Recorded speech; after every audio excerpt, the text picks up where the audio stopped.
The National Rifle Association has produced a film which you are sure to find of great interest. Let's look at it.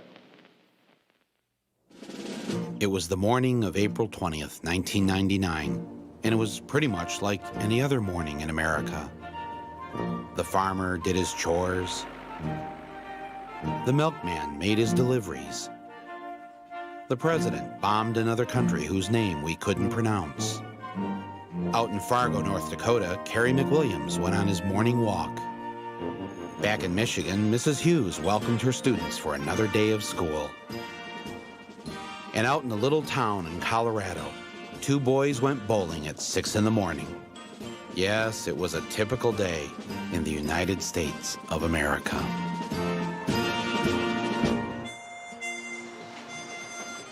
Can I help you? Yeah, I'm here to open up an account. Okay, what type of account would you? I want the account where I can get the free gun. Okay.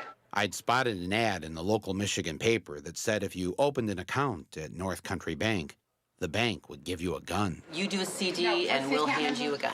We have a whole brochure here that you can look at. Once we do the background check and everything, it's yours to go. Okay. All right, well, that's the account I'd like to open. We have a vault, which at all times we keep at least 500 firearms. 500 of these you have in your vault? In our vault. Wow. We have to do a background check. At the bank here? Or? At the bank, which we are a licensed firearm dealer. Oh, you are? You're a bank and a licensed firearm dealer. What do I put for race? White or Caucasian or? Caucasian. Caucasian. Oh, I knew you were going to make me spell the Caucasian. Is that right? Yes. Thank you. I don't think that's the part they're going to be worried about. Have you ever been adjudicated mentally defective, or have you ever been committed to a mental institution? Oh, I've never been committed to a mental institution. What does that mean? Have I ever been adjudicated mentally defective? Would be something involved with a crime. Oh, with a crime. Oh, okay. So if I'm just normally mentally defective, but not criminal. Exactly. There you go, Mike. Okay, thank you very much. Wow. I have one personally. That's a nice section. It is, and it's you got one straight shooter. It's a straight shooter, let me tell you. Wow. Sweet. Well, here's my first question. Do you think it's a little dangerous handing out guns in a bank?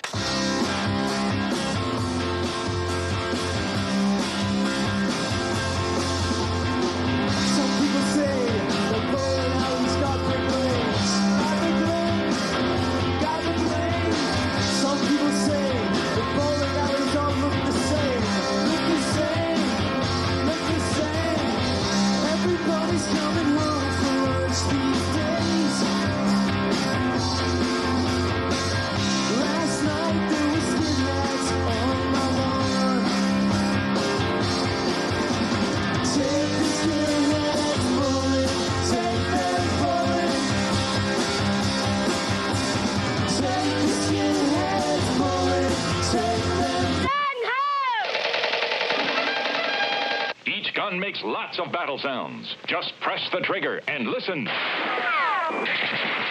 sounds like a gun battle over there. Hey, is it real? Looks like real. Hey, it sounds like real. Right. The Sound of Power, Military and Western Rifles by Marks. This was my first gun. I couldn't wait to go outside and shoot up the neighborhood. Those were the days. I was born in Michigan, and I wish again that I was back in the town where I was born. By the time I was a teenager, I was such a good shot. I won the National Rifle Association's Marksman Award. You see, I grew up in Michigan, a gun lover's paradise. And so did this man, the Oscar-winning actor and president of the National Rifle Association, Mr. Charlton Heston.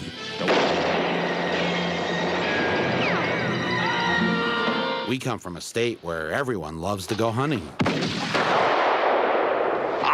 Even the dogs. They were actually two of the hunters at the camp. They thought they'd get a few pictures of the dog dressed up as a hunter to kind of, just have some fun around camp. And one of the guys had the idea that, why don't we sling a rifle on the dog's back to make the pictures a little more interesting. The victim was kneeling down in front of the dog when the weapon slipped. The one round went through the victim's shin, the right part of his shin, and came out through the back of his calf. Was the dog held at all for any period of time by the police? No, it wasn't. No. In Michigan, law basically states that people can commit crimes that animals aren't some form of, whatever that could commit a crime. An animal cannot commit a crime or be charged with a crime in the state. Exactly. Is it possible that the dog, knew what it was doing? That I don't know. I really wouldn't be able to tell you that. Oh, the dog was cute dressed up as a hunter. There's no doubt about it. I mean, it was a funny picture. To look at it was kind of neat. Yep. This was the kind of place I was from. A box of 270s. Coming up. There you go. Perfect. Oh, sorry about that. Sorry. Sorry, didn't discharge. You don't need no gun control. You know what you need? We need some bullet control. We need to control the bullets. That's right. I think all bullets should cost $5,000. $5,000 for a bullet. You know why? Because if a bullet costs $5,000, there'll be no more innocent bystanders. Yeah, every time somebody gets shot, you be like, damn, he must have did something. Should they put $50,000 worth of bullets in his head? And people will think before they kill somebody if a bullet costs $5,000. Man, I would blow your fucking head off if I could afford it.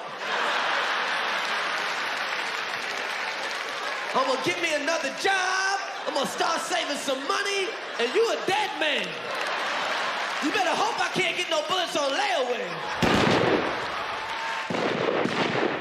Not far from where Charlton Heston and I grew up is a training ground for the Michigan militia. Why do you use the bowling pins? From self-defense or whatever tactical standpoint, it's a small target that closely represents the vitals on a human being should you ever have to shoot at one. The Michigan militia became known around the world when on April 19th, 1995, two guys living in Michigan who had attended militia meetings, Timothy McVeigh and Terry Nichols, blew up the federal building in Oklahoma City, killing 168 people. The Michigan militia wanted everyone to know that they were nothing like McVeigh and Nichols. This is an American tradition. It's an American responsibility to be armed. If you're not armed, you're not responsible. Who's going to defend your kids? The cops? The federal government? No, none of them. It's your job to defend you and yours. If you don't do it, you're in dereliction of duty as an American, period. And we're just here to let them know that, hey, we're here to help. We're not the boogeymen that we're made out to be. We're here to help and defend the people of this country. I'm sure you guys are the kind of people that people would like to have as their neighbor. If somebody's in need, you're there to help them. Yeah, pretty much. And we're all normal people. We all have regular jobs, professions, and this is what we do on our own time. What kind of job do you have? I'm a draftsman. Draftsman, how about you? Unemployed right now. Unemployed? Frank, what do you do for a living? I work for a heat treating company. I drive trucks for them. Uh-huh. Okay, how about you? I'm a real estate negotiator. Real estate negotiator? White collar all the way. You don't bring that with you, though, do you? When you're negotiating the real estate? No. All right. What do you live in, suburban Detroit? Westland. You live in Westland. So what do you have in your home? Smith & Wesson 9mm. 9mm. Yeah. How about you? With hollow points. 12 gauge. 12 gauge at home? Yep. Mm-hmm. How about you? M16. Yeah, at home? Yep. Yeah. At the ready. Huh? I don't agree with that because you worry about where your rounds are going. Do you have frangibles in it? I know where they're going to go when I aim and shoot. Whose idea was the calendar? Well, that would probably be Kristen. Picture's worth 1,000 words. I mean, it's not. It demonstrates a level of sophistication that you wouldn't expect out of militia. B, we're people too. Right. And we have a lot of fun with it. Right. It was a fundraiser. It showed that we're not so serious. We're not these conspiracy nuts who wouldn't want our pictures get out. And at the end, it was a fun fundraiser. I've had guns pretty much since I was old enough to have them. Yeah. And I learned how to use them. You're silly. Because being a female, number one, I felt it was important to be able to protect myself with the best means possible. And one of those means is having a gun. When a criminal breaks into your house, who's the first person you're going to call? Most people will call the police because they have guns. Cut out the middleman. Take care of it. Take care of your own family yourself. If you're not going to protect your family, who is? We're not racist. We're not extremists. We're not fundamentalists. We're not terrorists or militants or none of other such nonsense. We're citizens. We're just concerned citizens. We have a desire to fulfill our responsibilities and duties as Americans, and an armed citizenry is part of that. That's why I wish again that I was in Michigan down on the farm. What do you grow here? Well, right now there's tofu beans there, soybeans. Tofu soybeans. You're a tofu farmer. Yeah, yeah. Food farmer. I'm a food farmer. Food. I grow food for people to eat, you know. No herbicides, no pesticides on that stuff. Right. You know, so. All natural. Right. Yeah, better. Certified organic. Healthier. Yeah. Basically, yeah. This is James Nichols, the brother of Terry Nichols. James graduated from high school the same year I did in the district next to mine. On this farm in Decker, Michigan, McVeigh and the Nichols brothers made practice bombs before Oklahoma City. Terry and James were both arrested in connection to the bombing. U.S. attorneys formally linked the Nichols brothers of Michigan with Oklahoma bomb suspect Timothy McVeigh. Officials charged James, who was at the hearing, and Terry, who was not, with conspiring to make and possess small bombs. Terry Nichols was convicted and received a life sentence. Timothy McVeigh was executed. But the feds didn't have the goods on James, so the charges were dropped. I'm just glad to be out and free so I can get on with my life. Did Timothy McVeigh ever stay here? Yes, yes. He stayed here several times for the longest period, about 3 months or so, I don't know. But he was a nice guy. Decent guy? Oh, yeah. So they didn't find anything on this farm? As to what? Bomb-making material? Any kind of explosives? Yeah, I had blasting caps, dynamite blasting caps, dynamite fuse, black powder, you know, for muzzle loaders, and sure, diesel fuel, fertilizer, but that is normal farm stuff. That is no way connected any way whatsoever to the Oklahoma City bombing or bomb making. Them people, law enforcement, if you want to call them that, were here and they were shaking in their shoes.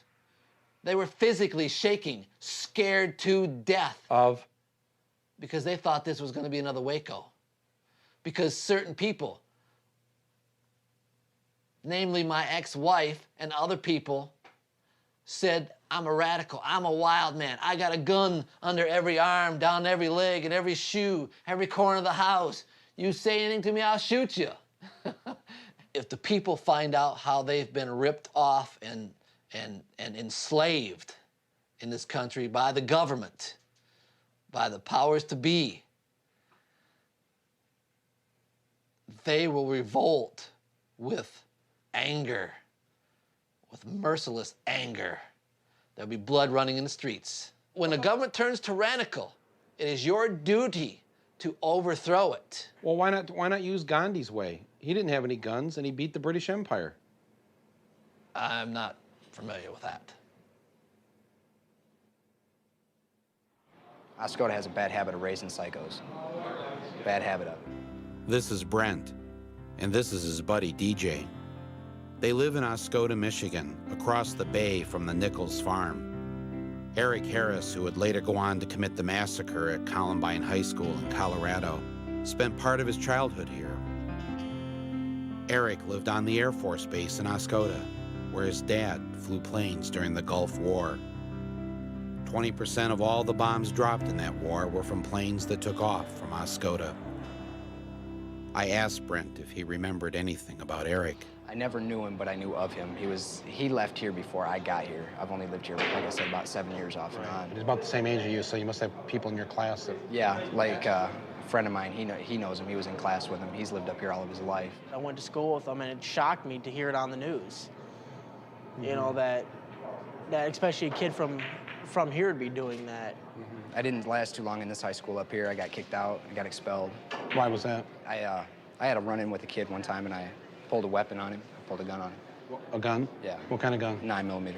I could have made a mess out of that situation. Could have been worse. Could have been a lot worse. You could have been Eric Harris. Could have been. So they kicked you out of school? Yeah, they kicked me out for 380 days, or 165 days, whatever a full school year is. Matter of fact, for the longest time, that's what my plans was, is to move out to Colorado. Colorado? Because I've got, you know, family out there. And matter of fact, one of my uncles is a janitor for Columbine School. Really? Yeah. Well, after Columbine, what was it like here in Oscoda? My name was second highest on the bomb list because of the reputation you get in this town. Why? Why was your name? You mean they did a list of the suspects? Of students who potentially Yeah. would call in a bomb threat Yes. after Columbine, and you were number 2 on the list? I was pretty much, I was like second or third on the list, yeah. Why is that? Because the whole fact is, like I said, it just, this town really gets people down. Yeah, but why did they single you out? Because I was a troubled kid. And, you know. Were you in trouble in school? Oh, yeah. But why did they put you, number 2, on their list after Columbine of the students that could be a threat? There must, come on, there must be a reason. Well, okay. The thing is I have a thing, it's called the Anarchist Cookbook. It shows you how to make bombs and stuff like that in it. If there's anything that went wrong, they're gonna come to me first, and I don't need that. Just because you owned a copy of the book? Just because I own a copy. Never made a bomb yourself? Nope. Oh, as in like, oh, I've made them. It was nothing big. It wasn't even as big as a pipe bomb. It just, you know, like something, make it like a little tennis ball bomb or something like that. Out of the Anarchist Cookbook, the latest thing I built, I think would have to be, I think I made it like about a good 5-gallon drum of napalm. You know, homemade napalm. Kids knew that you were doing this? Yeah. So you were number 2 then on the list? Right. Who was number 1? I don't know. They never told me that name, which kind of made me mad. Because you didn't make it to number 1? Because I didn't make it to number 1. I know it's kind of silly, but, you know, I guess it'd been kind of like an ego thing there, you know, knowing that I was number 1 at something in Oscoda, even though if it was the bomb threat list. Do you believe it was right to blow up the building in Oklahoma City? I'm not saying they did it. I'm just saying, was it right? Why was it blown up? That's a good question. Why was that building blown up? And who blew it up? But if someone did it, it would be wrong. Yeah. It is wrong to take the lives of those people. Yeah. I use the pen because the pen is mightier than the sword. But you always must keep a sword handy for when the pen fails. I sleep with a .44 Magnum under my pillow. Come on. That's what everyone says. Is that true? It's true. If we were to go and the whole world knows that. If we were to go and look under your pillow right now, would we see a .44 Magnum? Yeah. Honestly? Would you take us and show us right now? He took me into his bedroom, but told the cameraman to stay out. Sure enough, there was a .44 Magnum under his pillow. There it is, okay. Is it loaded?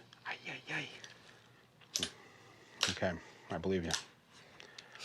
Don't do that. No, don't do that. Don't put the gun to your head. Jeez. I'm not gonna get hurt. This thing is loaded. It's loaded, it's safe. You've got to pull the trigger, pull the hammer, and shoot it. Put the hammer back. No one has a right to tell me that I can't have it. That is protected under our Constitution. Where does it say a handgun is protected? No, gun. We should, every citizen... It doesn't say citizen gun. It says arms. What is arms? It could be a nuclear weapon. That's right. It could be a nuclear weapon. Do you think you should have the right to have weapons-grade plutonium here on the farm? We should be able to have anything. Should you have weapons-grade plutonium? I don't want it. But should you have the right to have it if you did want it? That should be restricted. Oh, so you do believe in some restrictions? Well, there's wackos out there. Happiness is a warm gun. The town of Virgin, Utah has passed a law requiring all residents to own guns.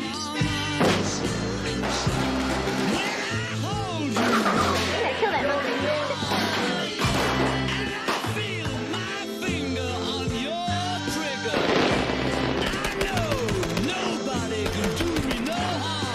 Kerry McWilliams proudly displays the target he used to pass his shooting test.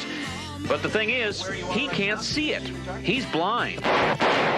Kerry has had a love affair with guns since he first got his hands on an M16 as a teenager. I'm actually most comfortable with assault rifles.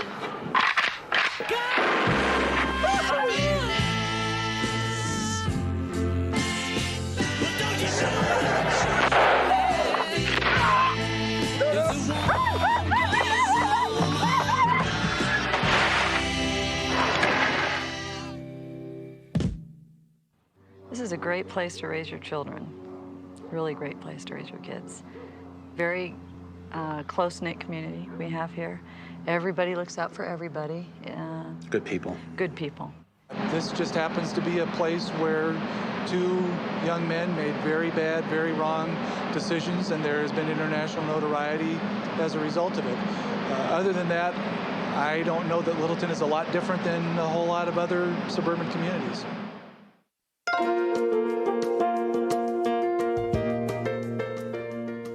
Good morning, Mr. Edwards, members of the board.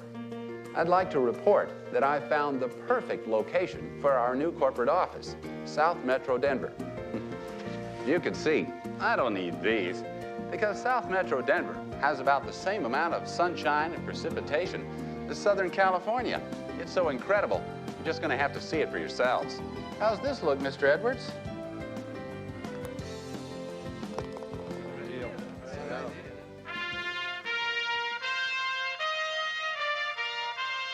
We're south of Denver in a community called Littleton. And this house is pretty much your average middle-class suburban home. The burglar, the rapist is still here in the neighborhood somewhere. And so citizens sometimes think that you know, I have people tell me all the time, well, where exactly is the burglar or rapist right now? If I was to try and stab you through this, right here, you're gonna have to be really close. Right. And here's the bottom line on this. What if I had a spear? Now, downstairs is where the safe room was constructed, and this is a solid core door, very heavy door. And now the criminal has to break through this door. So you've created another barrier. An axe would do it. An axe would do it. I think that Columbine did a couple things. One is it changed how we talk. That's the first thing. Because, how's that? Well, for instance, if I say Columbine, everybody knows what it means. Mm-hmm. I don't have to explain to you that Columbine is a what? What's wrong? Nothing. What's wrong? I just sometimes Columbine bothers me. I'll be fine. Just That's okay. It's okay.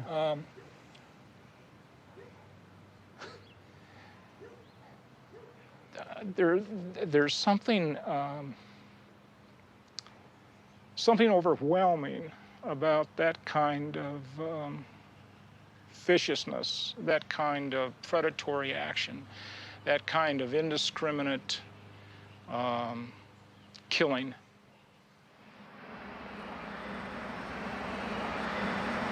This facility where we're located right now and two other major facilities where our employees work are either in or very near Littleton. So we have over 5,000 employees at these facilities, quite a number of whom live in Littleton, many of whom have children who attend Columbine High School. I suppose in one way you could say that what happened at Columbine High School is a microcosm of what happens throughout the world. You know the signs that we see around here, you know, the ones that say, "We are Columbine"? Is that how you, Lockheed Martin, feels that you know, you're the biggest employer here in Littleton, you're the biggest weapons maker, we are Columbine? I think we probably embody that spirit that, yeah, we're all members of this community, and it behooves us to help one another and to reach out to assist one another, yeah.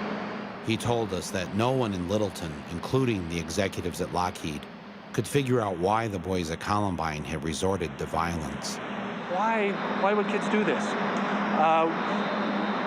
Some of the root of that probably has to do with their anger about various issues, and we became aware of a program that provides anger management training. And so we made a $100,000 contribution to the Jefferson County schools to use this training. In the schools, we hope to help both teachers and students learn alternative ways to deal with anger.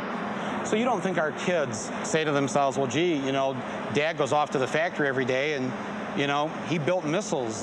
These were weapons of mass destruction. Well, what's the difference between that mass destruction and the mass destruction over at Columbine High School? I guess I don't see that connection with that specific connection because the missiles that you're talking about were built and designed to defend us from somebody else who would be aggressors against us. Societies and countries and governments do things that annoy one another. But we have to learn to deal with that annoyance or that anger or that frustration in appropriate ways. we don't get irritated with somebody and just because we're mad at them, drop a bomb or shoot at them or fire a missile at them.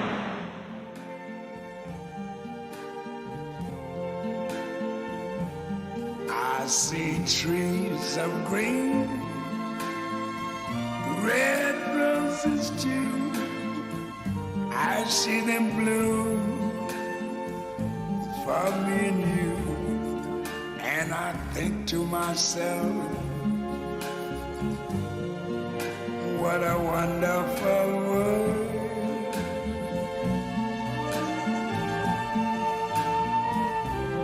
I see skies of blue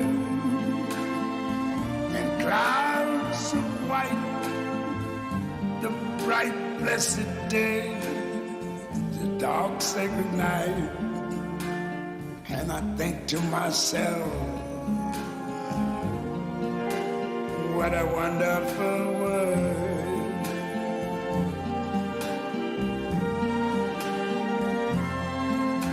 The colors of the rainbow, so pretty in the sky, are also on the faces of people going by.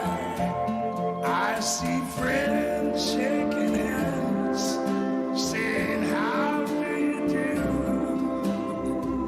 They're really saying, I love you. I hear babies cry. I watch them grow. They'll learn much more than I never knew.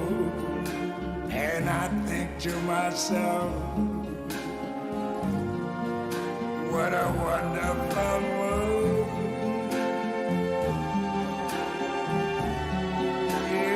Yes, I think to myself, what a wonderful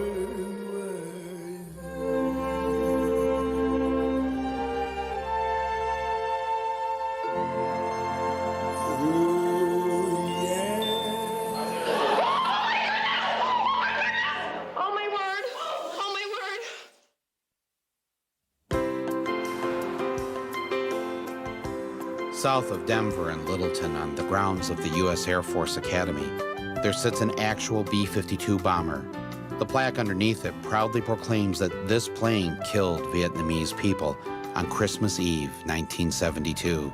It was the largest bombing campaign of the Vietnam War. Just outside Denver is Rocky Flats, the largest plutonium weapons-making factory in the world, and now a massive radioactive dump. A few miles away, buried inside a mountain, is NORAD, which oversees our nuclear missiles, many of which dot the Colorado landscape. And once a month, Lockheed transports one of its rockets with its Pentagon payload through the streets of Littleton, passing nearby Columbine High School on its way to an Air Force base on the other side of Denver. The rockets are transported in the middle of the night, while the children of Columbine are asleep.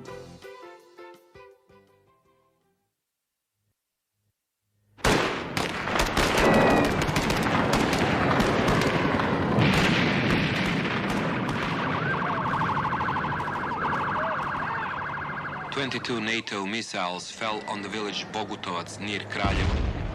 Deadly cargo was dropped on the residential part of the village. We're striking hard at Serbia's machinery of repression while making a deliberate effort to minimize harm to innocent people. On the hit list were local hospital and primary school. We all know there has been a terrible shooting at a high school in Littleton, Colorado. I hope the American people will be praying for the students, the parents, and the teachers. And we'll wait for events to unfold, and then there'll be more to say. Jefferson County 911. Yeah, there's something going on at Columbine High School. Someone's shooting there. Do you know if anybody's injured? Yes. They've got pipe bombs, Uzis, you name it, buddy. You're shitting me. I'm not. A student hit in the spine at Columbine. Okay. We've got another kid shot in the head. He's shot in the head? Deputy County Sheriff's Office. We have automatic weapons, okay? Yes. All right. You guys sent lots and lots of paramedics. So he's still under attack? Yes, sir. The school is still under attack. We got a couple kids out in the hall that are shot, so they're trying to get to them. And do not let anybody else in until we tell them to. Jefferson County 911. Hi, it's Izzy Povich at NBC News. Yes. We're calling about the school shooting. We're on the air live right now on MSNBC. Yes. Can I, is that something you could just, literally, I could patch you through to my control room and you could tell us on the air? Okay, literally, I can put you through right now. I understand that. Now they said he's gone to the library. He's in the building. Okay, he's gone to the library. He's in the building. Hi, this is Stephanie Phillips from Dateline. How you doing? Good, how are you? Fine, thanks. I love your show. Oh, I'm so glad. Thank you. I watch it every night. Thank you. You're welcome. Jefferson County 911. Yes, I am a teacher at Columbine High School. There is a student here with a gun. He has shot out a window. Okay, has anybody been injured, ma'am? Yes. Okay. Yes, and the school is in a panic, and I'm in the library. I've got students down under the tables, kids. Heads under the table. I saw a student outside. I was in hall duty. Oh, dear God.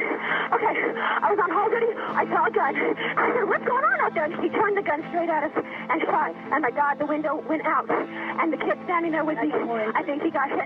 We've got help on the way, ma'am. Okay. Okay. Oh, God. Stay in the line with me. Oh, God. He's shooting in the library right now. He's firing shots from the library. Firing shots in the library. On our way, do we need to leave? Okay, hold on here. They just shot somebody inside the cafeteria. I'm going to have to try and get out of here and call you back. Okay. Call them before trying to find out where I'm supposed to go, and put me on hold for an hour. Hi, it's Wendy at CNN still. Oh, hi, Wendy. We're just taking names and numbers right now for the press. Okay. Get back to you? Okay, because Fox has somebody on now. Huh? Fox has somebody from your office. I know. We've talked to a whole bunch of people, and it's just, you can only do so many because we got so many more calls coming in. I got to get to my daughter at Columbine. I've been trying for an hour. I can't get anywhere near there. I got to get some information. Sir? Okay, calm down, okay? Well, I think we're entitled to information as parents on where our children are. We have a lot of units out there right now. Tell me I can't get anywhere near it. I want to find out how to get in touch with my daughter. How do I get information on my daughter? I don't have any of that information right now. I have. Why in the hell not? Get over now. My son is Eric Harris, and I'm afraid that he might be involved in the shooting at Columbine High School. Involved how? He's a member of what they're calling the Trench Coat Mafia. Have you spoke with your son today, Mr. Harris? No, I haven't. Have they picked up anybody yet? Or they're still looking for suspects. Your son is with who? What gang? Well, they're calling them the Trench Coat Mafia. I just heard that term on TV. Stay low, because if you try to leave, I don't want you to get shot, okay? Stay very low and quiet. No, he said to stay right, stay low and quiet. Stay right here. Okay? Everybody be very quiet.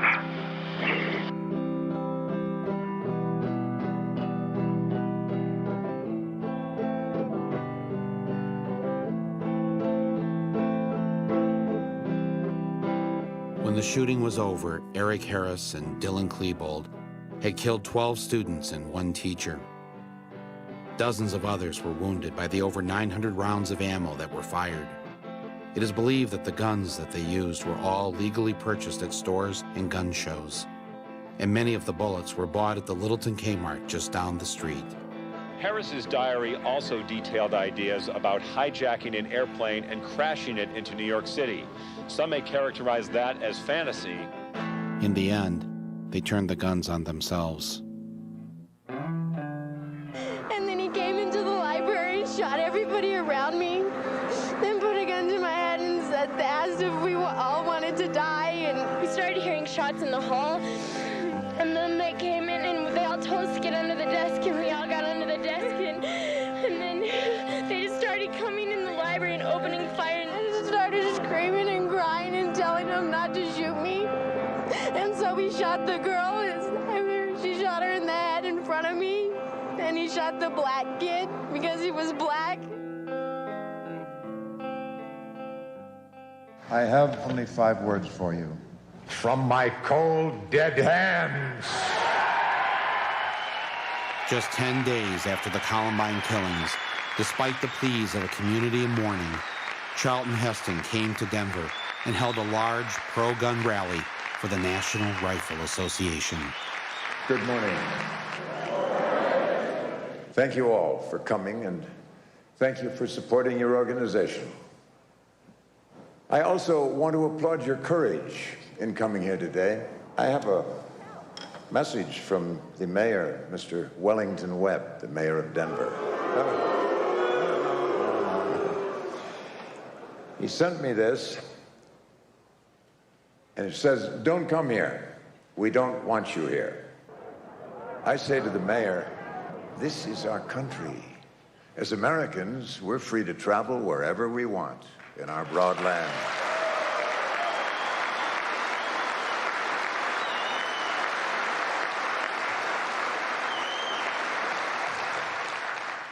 Don't come here. We're already here.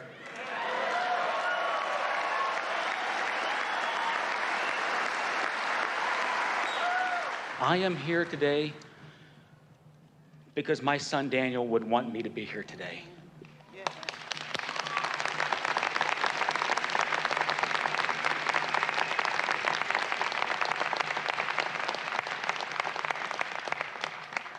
If my son Daniel was not one of the victims, he would be here with me today.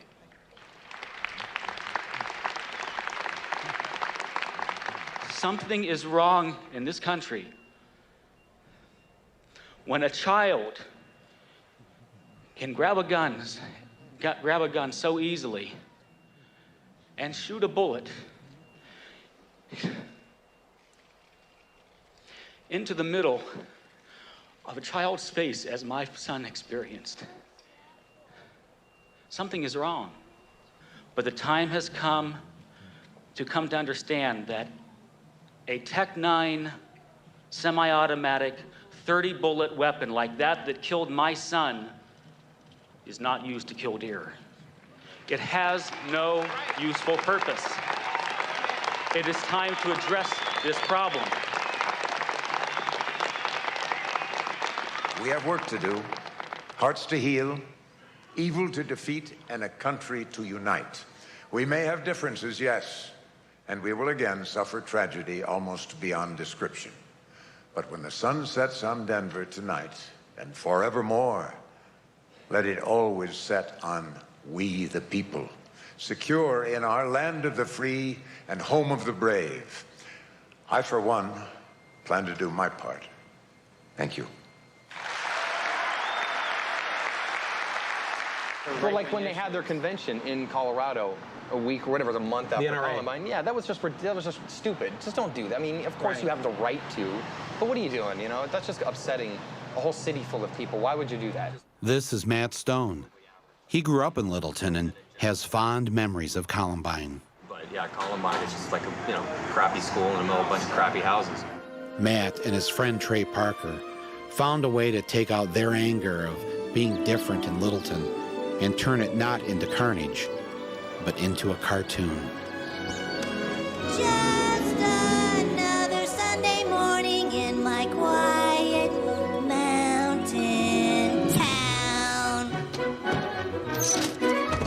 You can see your breath hanging in the air. You see homeless people, but you just don't care. It's a sea of smiles in which we'd be glad to drown. It's Sunday morning in our quiet little white bread redneck mountain town. Columbine is a normal high school in a normal suburb, basically. Painfully normal. Just absolutely painfully, horribly average. Littleton in general is. I remember being in 6th grade, and I had to take the math test to get into honors math in 7th grade. And they were like, don't screw this up, because if you screw this up, you won't get into honors math in 7th grade. And of course, if you don't get into honors math in 7th grade, you won't get into honors math in 8th grade, and then in not 9th grade, and not 10th grade, 11th grade, and then you'll just die poor and lonely. And that's it, you know what I mean? It's like, you believe in high school, and and a lot of it's kids, but the teachers and counselors and principals don't help things. They scare you into conforming and doing good in school by saying, if you're a loser now, you're going to be a loser forever. So that with Eric and Dylan, right? Even called them fag. They're like, you know what? If I'm a fag now, I'm a fag forever. And you wish someone just could have grabbed him and gone, dude, high school's not the end of a year and a half or a year, was it? I don't even know. Yeah. A year? No, you just a year. Move out. No, they were 2 weeks. They were weeks away from graduation. Yeah, you're done. You know, it's amazing how fast you lose touch with all those people. They just to beat it in your head as early as 6th grade. Right. Don't fuck up, because if you do, you're gonna die poor and lonely. You don't want to do that. You're like, well, fuck, you know, whatever I am now, I'm that forever. And of course, it's completely opposite. All the dorks in high school go on to do great things, and all the really cool guys are all like living back in Littleton as insurance agents. It's completely, it's almost person to person. It's completely that way.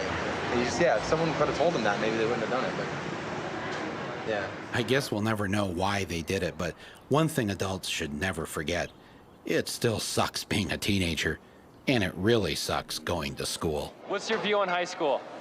I love it. I learn.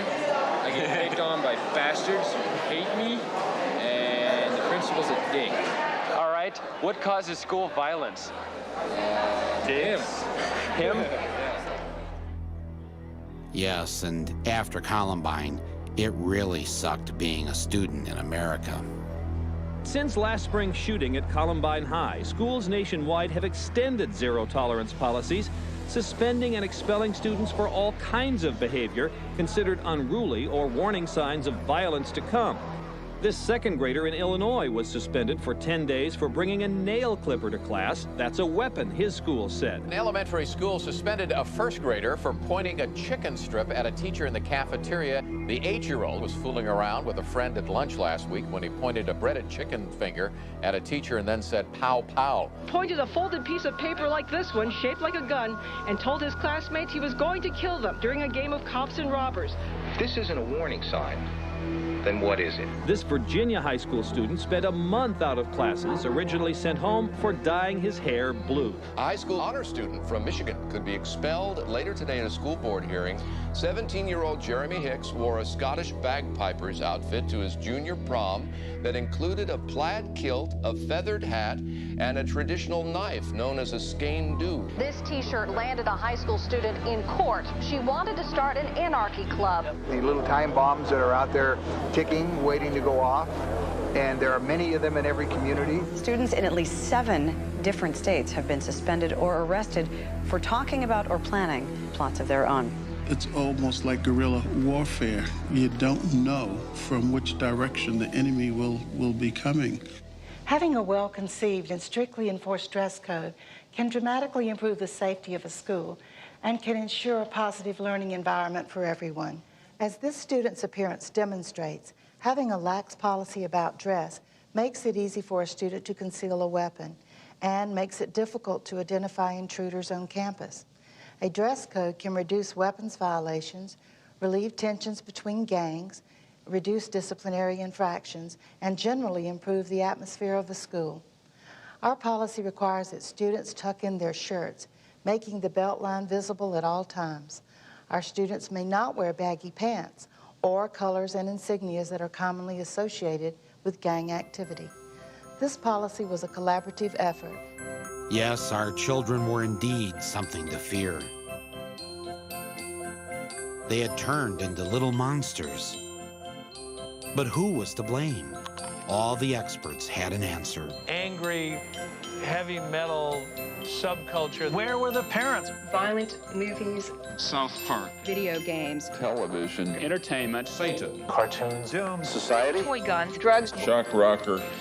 Marilyn Manson. Marilyn Manson. Marilyn Manson. Marilyn Manson. Marilyn Manson. Marilyn Manson has canceled the last 5 dates of his U.S. tour out of respect for those lost in Littleton.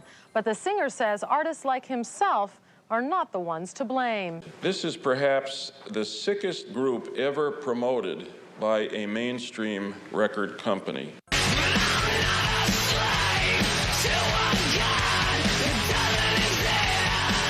After Columbine, it seemed that the entire focus on why the shootings occurred was because the killers listened to Marilyn Manson. 2 years after Columbine, Manson finally returned to Denver. The Ozfest at Mile High Stadium brings shock rocker Marilyn Manson to Denver tomorrow. There were protests from the religious right. But I thought I'd go and talk with him myself. When I was a kid growing up, music was the escape. That's the only thing that had no judgments. You know, you put on a record and it's not going to yell at you for dressing the way you do. It's going to make you feel better about it. Mm-hmm. Some will be so brash to ask if we believe that all who hear Manson tomorrow night will go out and commit violent acts. The answer is no. But does everybody who watches a Lexus ad go and buy a Lexus? No, but a few do. I definitely can see why they would pick me, because I think it's easy to throw my face on a TV, because I'm, in the end, sort of a poster boy for fear, because I represent what everyone's afraid of, because I do and say what I want. If Marilyn Manson can walk into our town and promote hate, violence, suicide, death, drug use, and Columbine-like behavior, I can say, not without a fight you can't. The two byproducts of that whole tragedy were violence and entertainment and gun control. And how perfect that was the two things that we were going to talk about with the upcoming election. And also then we forgot about Monica Lewinsky, and we forgot about the president was shooting bombs overseas, yet I'm a bad guy because I've sang some rock and roll songs. And who's a bigger influence, the president or Marilyn Manson? Do you know, I'd like to think me, but I'm going to go with the president. Do you know that the day that Columbine happened, the United States dropped more bombs on Kosovo than any other time during that war? I do know that, and I think that that's really ironic, you know, that nobody said, well, maybe the president had an influence on this violent behavior. No, because that's not the way the media wants to take it and spin and turn it into fear, because then you're watching television, you're watching the news, you're being pumped full of fear. There's floods, there's AIDS, there's murder, cut to commercial. Buy the Acura, buy the Colgate. If you have bad breath, they're not going to talk to you. If you got pimples, the girl's not going to fuck you. And it's just this, it's a campaign of fear and consumption. And that's what I think that it's all based on, is the whole idea that keep everyone afraid and they'll consume. Mm-hmm. And that's really as simple as it can be boiled down to. Right. If you were to talk directly to the kids at Columbine or the people in that community, what would you say to them if they were here right now? I wouldn't say a single word to them. I would listen to what they have to say, and that's what no one did. I'm Nicole Schlieve. And I'm Amanda Lamontagne. And you went to Columbine? Yes. And you were with Eric and Dylan in their class? Yeah, we were in their bowling class. You were in their bowling class? Yes. What's bowling class? It's just an elective you can take for a gym credit. Where's the educational value of this? I guess there isn't really any. There's not. Is there any? Yeah, I learned how to bowl a lot better. Yeah. That's for sure. What were Eric Harris and Dylan Klebold like? Weird. Yeah. I mean, not very social. I didn't really know who they were. Yeah. Not very social. Just kind of kept to themselves. How good of bowlers were Eric and Dylan? When we played them, all I remember is they were just like crazy. They would just like chuck it down there, throw the ball down there. Didn't really care too much about how they bowled. They didn't really care about their scores. What were the suspects doing the morning of attack? I told you that I'd heard that they were bowling. That's the only thing that I'm aware of. So did Dylan and Eric show up that morning and bowl 2 games before moving on to shoot up the school? And did they just chuck the balls down the lane? Did this mean something? Well, I guess they went to their favorite class. Why wasn't anyone blaming bowling for warping the minds of Eric and Dylan to commit their evil deeds? Was it not just as plausible as blaming Marilyn Manson? After all, it was apparently the last thing they did before the massacre. But wait a minute. There's lots of bowling going on in other countries. And don't they listen to Marilyn Manson in Germany, the home of sinister goth music? Zum Gothic Festival. Don't they watch the same violent movies in France? No. Most of the violent video games are from Japan. Many people in America believe that it's the breakup of the family unit that's caused so many wayward youth to turn to violence. Save me the trouble. I'll run away and kill myself. How'd you like that? You can't keep me here. But statistics show that there are more broken homes and divorce in Great Britain than in the U.S. It's official. Fergie's marriage has ended.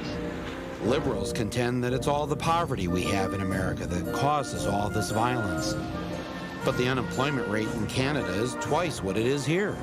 Of course, most people say it's because we Americans have a violent history, a violent past. Cowboys and Indians, the Wild West, a history of conquering and bloodshed. Well, if that's all it takes to end up with such a violent society like we have in America, how do you explain this?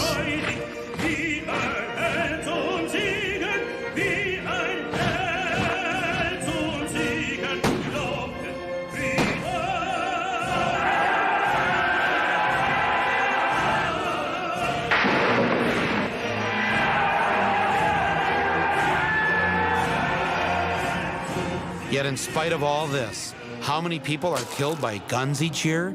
In Germany, 381. In France, 255. In Canada, 165. In the United Kingdom, 68. In Australia, 65. In Japan, 39. In the United States, 11,127. But that to me brings up an important question.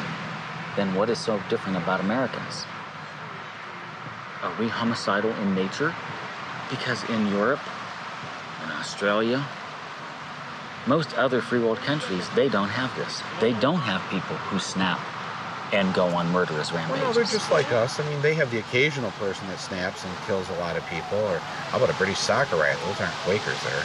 Every time that I bring up comparisons with other free world countries, what I hear is, oh, our culture is so different.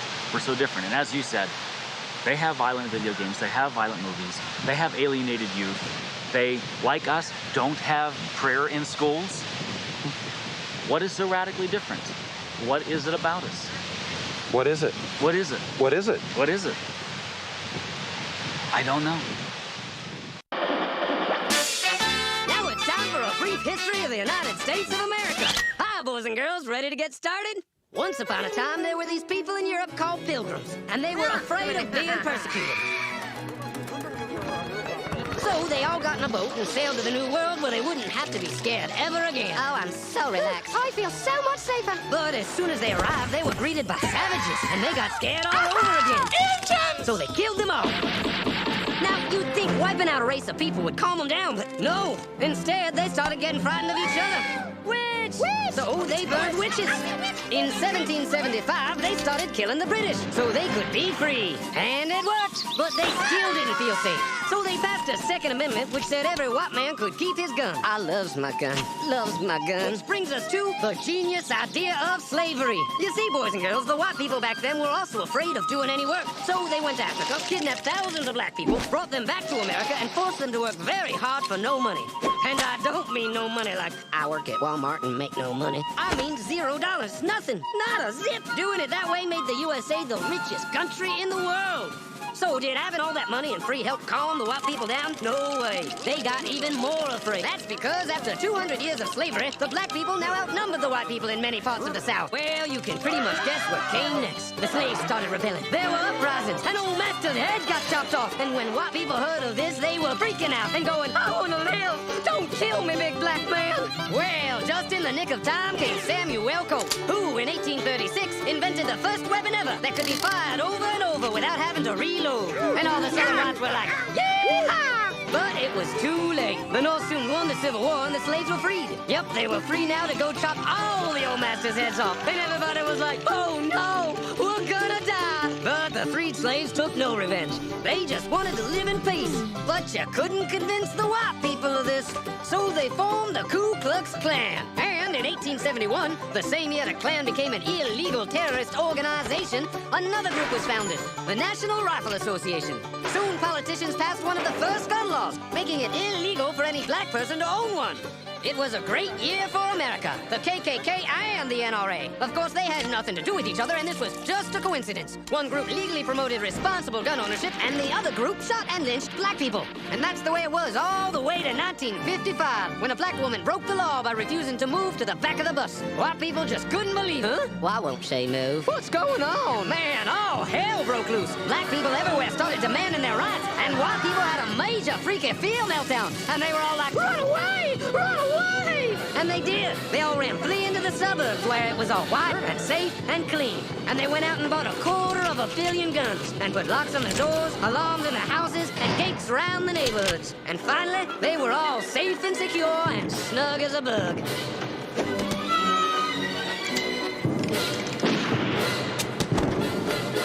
And everyone lived happily ever after.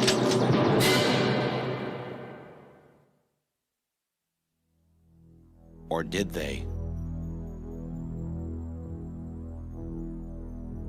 Because if you turn on the evening news, America still seems like a pretty scary place.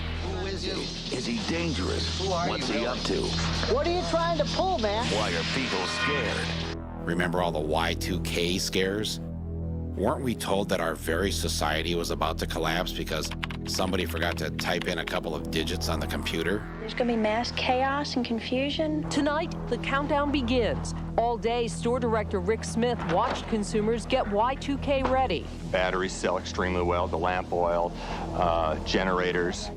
After sending the country into a panic, the clock struck midnight, and nothing happened. Or how about those killer bees that were going to attack America? We're almost certain they'll arrive this year. Schmidt expects the Africanized bees to reach Texas this year, cross into Arizona in about 2 to 3 years. He's concerned because the killer bee is overly aggressive. They will follow you for half a mile. The bees never came. Remember the first time you heard that someone had hidden a razor blade in an apple at Halloween? Before long, kids were not permitted to go out in the dark on Halloween and go trick-or-treating at strangers' homes. A lot of people say they won't give out candy treats on Halloween. It's too dangerous, and they're too scared. Well, guess what? There never was any razor blade in the apple. In fact, only 2 kids in the past 40 years have been killed by Halloween candy, and both of them were poisoned on purpose by relatives. It was like a scene from a horror movie. This Hooksett man was mowing his lawn when a fox darted out of the woods and attacked his riding mower. A warning about a popular weight loss supplement. What you don't know may kill you. You ride them every day, but in an instant, an escalator can mangle you or a loved one. 7 on Your Side reveals why you may be riding a stairway to danger. You might want to take some extra precautions. Keep a low profile. Don't go around dancing with a bunch of Americans in the streets. Make sure that you don't draw a lot of attention to yourself and the fact that you're American. The nation's top doctor says 1 in 5 Americans suffer some form of mental disorder. The Surgeon General, David Satcher, pleads with people to seek help now. The media, the corporations, the politicians have all done such a good job of scaring the American public. It's come to the point where they don't need to give any reason at all. Today, the Justice Department did issue a blanket alert. It was in recognition of a general threat we received. This is not the first time the Justice Department have acted like this. I hope it's the last. But given the attitude of the evildoers, it may not be.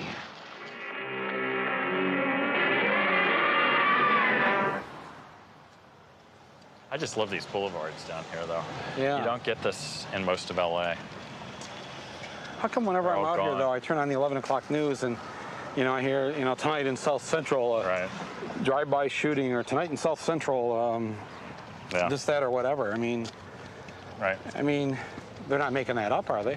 No, they're not making it up, but they're choosing what they're covering. If you turn on TV, on the news, what are you going to hear about? Dangerous black guys, right? Mm-hmm.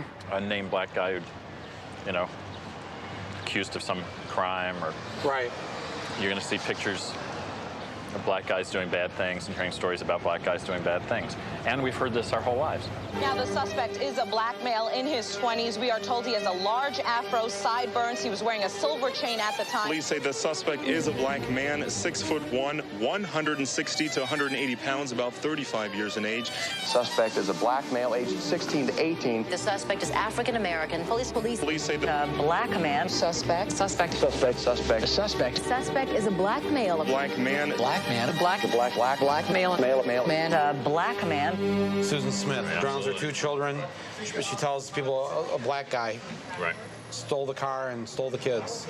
And everyone at first bought it. Some guy jumped into a red light with her car, with her 2 kids in it, and he took off. That's a black guy, she said. Black male? Yes, ma'am. And I told him I loved him. I hollered I loved him. And it's just a tragedy. The anonymous, urban, which means usually black, male, comes by and does this is the excuse for all kinds of things. Charles Stewart, the lawyer in Boston. Right, exactly. Kills his pregnant wife, says a black guy did it. Right. Everybody buys it. The suspect described as a black male about 6 feet tall. Chuck and Carol Stewart were robbed at gunpoint as they left a Lamaze class. It seemed the ultimate urban nightmare. You know, the thing I love about this country of mine is that whether you're a psychotic killer or running for president of the United States, the one thing you can always count on is white America's fear of the black man. We've heard the stories on the news and in the papers, and they have killed people. Killer bees, also known as Africanized bees. I'm scared. I'm really worried with them. Rosemary Shibley never expected a nest of Africanized killer bees to shack up across the street from her. But I'm terribly allergic to them, and so are my grandkids. They're originally from southern and eastern Africa. Dr. Warwick Kerr brought some to Brazil in 1956 and tried to mate them with the European bee, the kind that we're used to. But they got loose, took over, and moved all the way to the southern United States. The main difference between a traditional honeybee and an Africanized bee is the bee's aggressiveness. If I was to do this to an Africanized bee's hive, I could have several hundred stings in a matter of minutes. Danny Self raises the kinder, gentler European bees, and he's done the research. The only way that you can tell the two of them is doing measurements on the body parts. Quite frankly, the black community has become entertainment for the rest of the community. Meaning what? The entertainment being that the crime of the day, you know, if it bleeds, it leads, gets to be the front story, and then that becomes the perception and the image of an entire people, which couldn't be further from the truth, in my opinion. In fact, you'll find, I think most African Americans are quite adverse to gun possession. In suburbia, I think there's some notion that there's going to be an invading horde come from either the city or from someplace unknown to savage their suburban community. To me, it not only is it bizarre, but it's totally unfounded. And these pistols, curiously enough, weren't being taken off of kids in the city of Flint, but were being taken off of kids out in the out county area, in the suburban communities. I didn't think that's what you were going to say. I thought you were going to say that it's all these black kids in the inner city schools. They had these guns. No, we've never really had many problems with the guns in the city. I mean, and not to say that we haven't, but we've had some. But that's never been the biggest problem. The biggest problem has been the gun possession by these adolescents in suburbia. How'd you get a gun? I stole mine. Where'd you steal it from? I stole it from a friend of mine. Where'd he get it? His dad owns a bunch of guns. What were you doing with the stolen guns? We went down to Detroit to try to sell them, because I can get like $1.50 a pop for a 9mm. Really? Yeah. Who are you trying to sell them to? Anybody that would really want them. Mostly gangs and stuff like that. Gangs in the city of Detroit? Yeah. Black? Predominantly. Yeah. So you're out now, you're okay? Yeah, I'm free now. I'm completely clear. You can keep selling guns? Well, I can't really keep selling guns. It's getting too risky, man. Everybody knows me up here. You know, people want guns or drugs or alcohol. They come to my house, and that's just too much. Yeah, too much hassle. Yeah.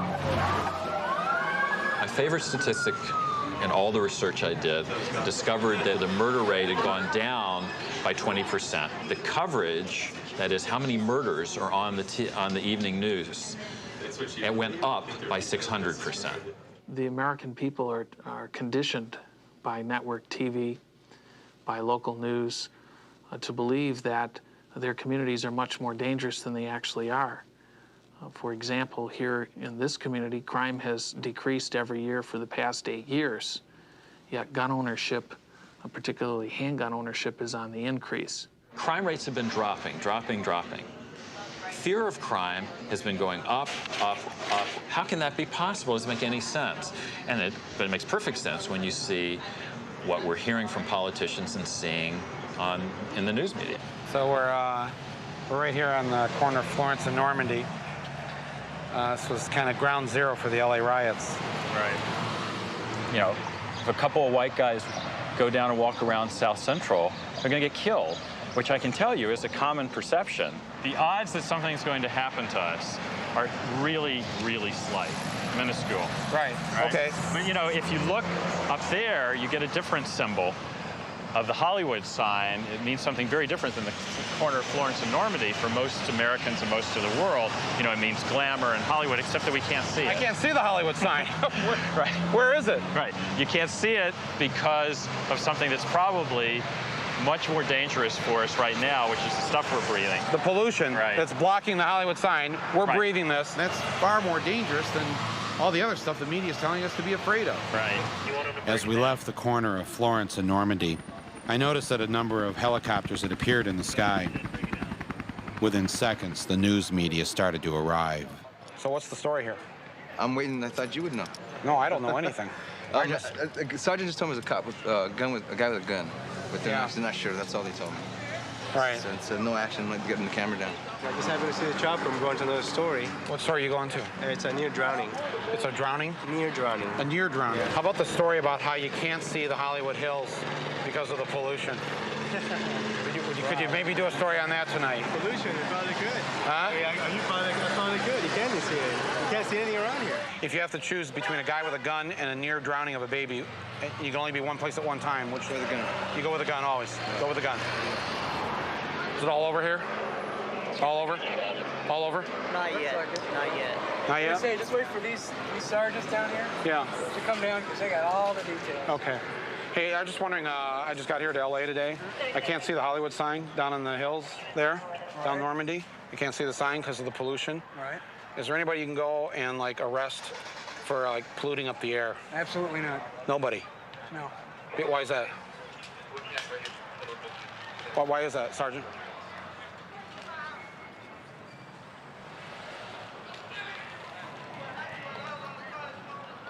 Oh, he's fighting. For over a decade, there has been one show on American television that has consistently brought black and white people together in an effort to reduce our fears and celebrate our diversity. That show is Cops. I went to see a former producer of Cops and executive producer of World's Wildest Police Videos, Mr. Dick Herlin. You look liberal up in the dictionary, and I think my picture's in there somewhere. But, yeah. So then, you know, why not be compelled to do, you know, a show that focuses on, you know, what's causing the crime as opposed to just chasing the criminals down? Because I think it's harder to do that show. I don't know what that show would be. Anger does well, hate does well, violence does well. Tolerance and understanding and trying to learn to be a little different than you were last year does less well. Does less well in the ratings. Oh, yeah. Maybe because we, in the television business, because we tend to demonize black and Hispanic people, then those watching it at home are going, I don't want to help those people. I'm not going to do anything to help them because I hate them now because they may hurt me. You know what I'm saying? I know what you're saying. I'm not sure that's what we're doing. I'm not sure we're demonizing black and Hispanic people particularly. I don't think we show black and Hispanic people as being criminals.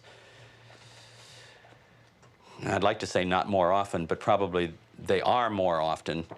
But I certainly don't think we're certainly not trying to demonize black and Hispanic people. We show them on the news, we show them on TV as pretty scary people. Yeah. And I agree. I think I'd like to see that reversed as much as possible. Start tonight.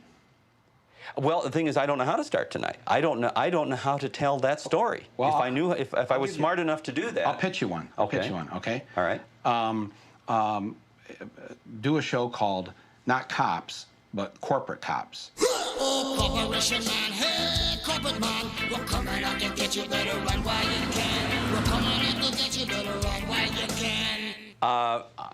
I love the idea. I don't think it would make very interesting reality TV unless we can get those people to get in their SUVs and drive really fast down the road away from the police. But I'm telling you, everyone in America who's got just your basic everyday, you know, job is going to love watching the boss being chased down the street with his shirt off, thrown to the ground and a knee to the neck. I'm telling you, that is going to get ratings. I'm with you. And if I can find a police outfit that would prosecute corporate criminals appropriately and would go after them appropriately. In other words, what you do to a man who's just stolen a lady's purse with $85 to it, then you need to do an appropriate response to a man who's just stolen $85 million from indigent people. Then, boy, we're going to be out there filming that. But as a matter of fact, when police go after the guy who's just stolen $85 million, they treat him like he was a member of the city council, as he may or may not be, and it's not exciting television.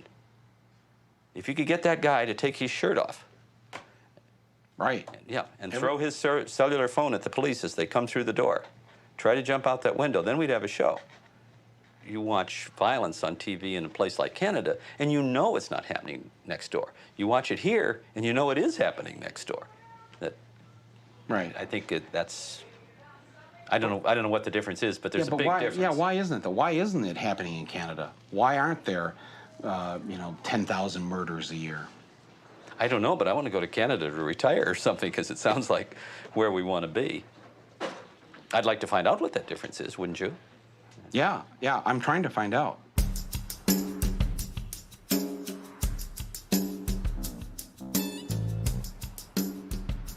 Where are you supposed to be right now? School. Aren't you worried about what you're not learning? I'm mostly helping everybody else in the class. Then I barely get to do my work, period. How about you? You're not worried about your education? Well, I've got the textbook. Why do you think we have so many gun murders in America? I have no idea. People must hate each other out there or something. Oh, you mean Canadians don't hate each other? Well, we do, but we don't go to the point of shooting somebody just to get revenge. What do you do? I don't know. Tease them, maybe. Make fun of them, ridicule them. Throw eggs at them. Eggs. How many gun murders in Sarnia this year? None. Last year? I believe we had one at the time. Year before that? I can't recall what we had Maybe one in the last 3 years? Probably, yes. Mm-hmm. Very low for the city. Mm-hmm. Well, of course, there's no murders here because there's only 70,000 people, and it's the kissing capital of the world. So I went down the river to another Canadian city that was 5 times as large as Sarnia, Windsor, Ontario, just across the river from Detroit. I was sure there'd be more murders in Windsor. Ever hear of anyone being shot by a gun in Windsor? No. You remember any murders here? There was one long time ago, probably. How long ago? In your lifetime? In my lifetime, probably about 15, 20 years ago, there was one murder. In fact, this Windsor policeman told me that the only gun murder he could recall in Windsor in the last 3 years was committed by a guy from Detroit who had a stolen gun from Minnesota. With nearly 400,000 people in the Windsor area, there were simply no Canadians shooting other Canadians. I thought it might be time for some fun facts about Canada. I hit the streets of New York to find out what the average American thought about our friendly neighbor to the north. Canadians don't watch as much violent movies as Americans do.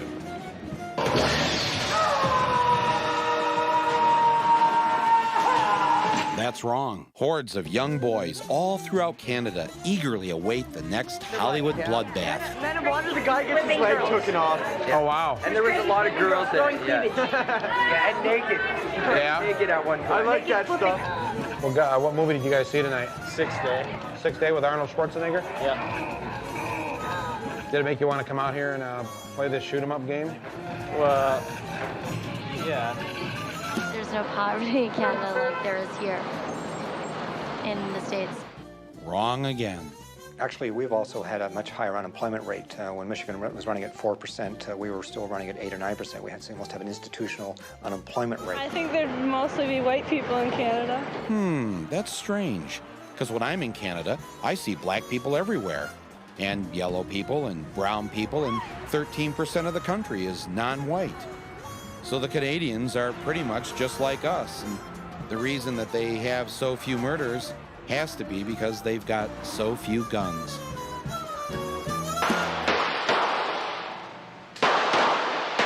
What kind of guns do you own? I hunt. I own rifles and shotguns. I own pistols. Mm-hmm. So how many guns total? Probably about 7. 7 guns? Yeah. You have a gun? I have a few guns. Really? How many guns do you have? Half a dozen. You could name how many people right now that own guns that you know? 2, 3, a dozen? More than that. Well, there's a tremendous amount of gun ownership, being the nature of the country we are. We're a large country geographically. We grew up with hunting and fishing being a tradition. In Canada, with a population of just around about 30 million, there's about 10 million families, and the best estimate is somewhere in the region of 7 million guns. Wow. Canada was one gun-loving, gun-toting, gun-crazy country. Where can I get a gun? I can buy a gun uptown anytime I want it. I see you're a Glock owner. Where can I get a Glock in Canada? Most gun stores will sell them to you if you have the proper permits and stuff. In fact, despite all their tough gun laws, take a look at what I, a foreign citizen, was able to do at the local Canadian Walmart. All right, where's the ammunition at? Where's the ammunition? Yeah. Back here. What kind are you looking for? You know, like bullets. That's right. I could buy as much live ammunition as I wanted to in Canada. You take American? Do you lock your doors? No. Are you afraid of anything? Not only, no. Do you lock your doors at night? Nope. You don't lock your doors? Well, are you afraid of anything? Not really. Have you ever been broken into? Yes, I have. What happened? They broke into my home. I wasn't there. They broke in, they stole some booze, some cigarettes, and they left. So I figured it must have been some teenagers out to have a little bit of fun, and that's all they took, though. Just some booze and some cigarettes. Have you ever been a victim of crime? Yes. What kind of crime? I've had people walk in while I've been sleeping and vandalize my home and steal from me. And Dad didn't want to make you lock your doors at night? Nope. Nope. As an American with 3 locks on his doors, I found this all a bit confusing. Even here in Toronto, a city of millions, people just didn't lock their doors. So you don't lock your doors, but we Americans do. Why is that? You must be afraid of your neighbor. You ever leave your doors unlocked at home? Yeah, you do? Where do you live? Right around here. Toronto? Right around here. You leave your doors unlocked? Yeah. You think, as Americans, that the lock is keeping people out of your place. We as Canadians see it more as when we lock the door, we're imprisoning ourselves inside. You don't want to do that? Not really, no. We don't want to, no. I decided to go unannounced to a neighborhood in Toronto to see if this unlocked door thing was true. Oh, hi. Sorry, just checking.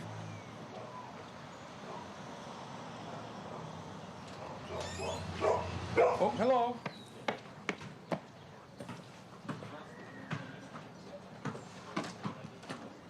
Oh, hi. Nobody locks their doors. Nobody locks their doors in this town. No, you want to lock? Yeah? No. No. Do you like living here? I like it very much. Yeah, and the T-shirt? The T-shirt too. This door was wide open. And you're not afraid? Should I be afraid? Well, I don't know. You live here. I don't think I'm afraid. You're not, are you? No. Thank you very much. All right, no problem. I'm sorry about the intrusion. No problem. And thank you for not shooting me. No problem. Okay. No. Bye-bye. Okay. As an American, I gotta say, this all seemed kind of strange until I looked up at the TV in the bar and noticed what they watch for their evening news. They're friends of ours. We'll certainly listen to them courteously and carefully, but you don't just make war just because someone says so. Night after night, the Canadians weren't being pumped full of fear, and their politicians seemed to talk kind of funny. That is making sure they have proper daycare, that they have assistance for their parents when they're elderly and need to be in an old age home, that they have proper health care that ensures that they won't lose their business or their house because they can't afford their medical bills. That's how you build a good society. No one wins unless everyone wins, and you don't win by beating up on people who can't defend themselves. And that's been the approach, unfortunately, that's been spreading with some of the right-wing governments across North America, that they pick on the people that can't defend themselves, and at the same time they're turning around and giving financial support and tax breaks and tax benefits to people that don't need them.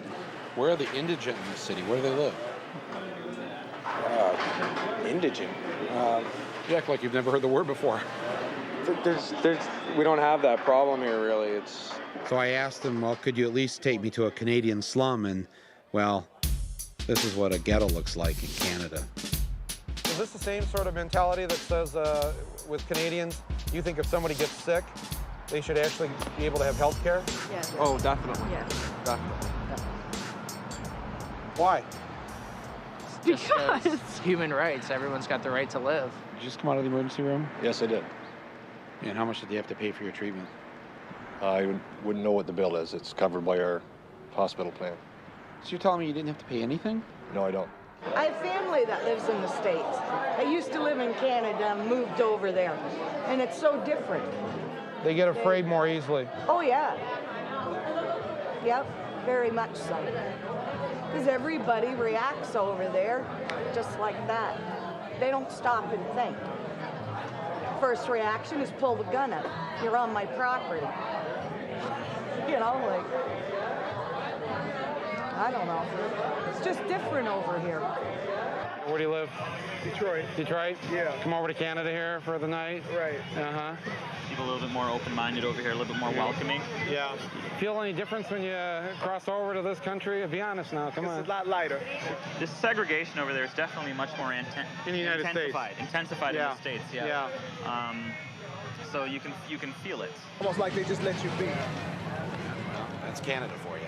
Every time I turn on the TV in the States, it's always about a murder here, a gunfight, hostile position.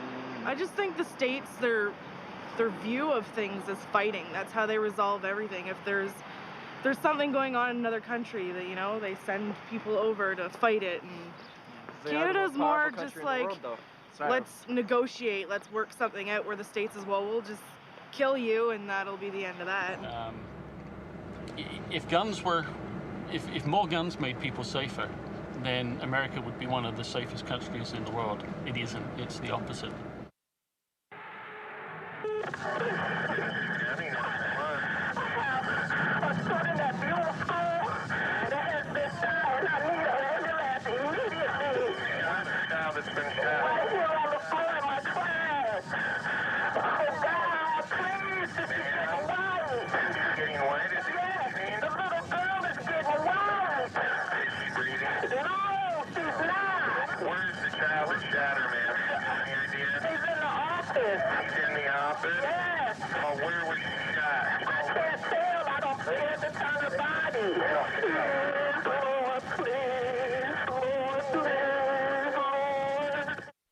I heard that 911 call, you know, on TV someplace. It was horrible. It was just... Because she kept asking, where's the shooter? She said, he's gone, I need some help. And the little girl was in there too? She was on the floor, yes. She was on the floor. And the police and the medics came, or? By the time the medics were here, medics had just come in, and I remember him stepping in and taking over the room. He says, you have to leave. Right. And then when medics come in, when the police come in, you're no longer in control. Was she still alive then, or probably not? Her lips had begun to turn blue. Back in my hometown of Flint, Michigan, a 6-year-old first-grade boy at Buell Elementary had found a gun at his uncle's house, where he was staying because his mother was being evicted. He brought the gun to school and shot another first grader, 6-year-old Kayla Rowland. With one bullet that passed through her body, she fell to the floor and laid there dying, while her teacher called 911 for help. No one knew why the little boy wanted to shoot the little girl. As if the city had not been through enough horror and tragedy in the past 2 decades, it was now home to a new record, the youngest school shooting ever in the United States. On the morning of the shooting, it only took the news helicopters and satellite trucks a half hour to show up on the scene. Check in the truck. You know we're doing one in 30 minutes again? This evening, about 7 o'clock, will be a public memorial service. We are expecting hundreds of people. They will mourn the loss of little Kayla, a tiny little girl who loved pizza, teddy bears, and who was taken away from us much too soon. Gina? Good morning, Christine. The funeral home now passing out thousands, tens of thousands of these pink ribbons to support the young girl's family. Today will be an emotional day and has been already, remembering little Kayla. Jeff Rossick, Fox 2 News. Nice job. Yeah, Michelle, we're having technical problems, okay? Well, don't talk to me about it. Call our SAT truck. Get a haircut, man. I'm a pig. Rug. Here we go.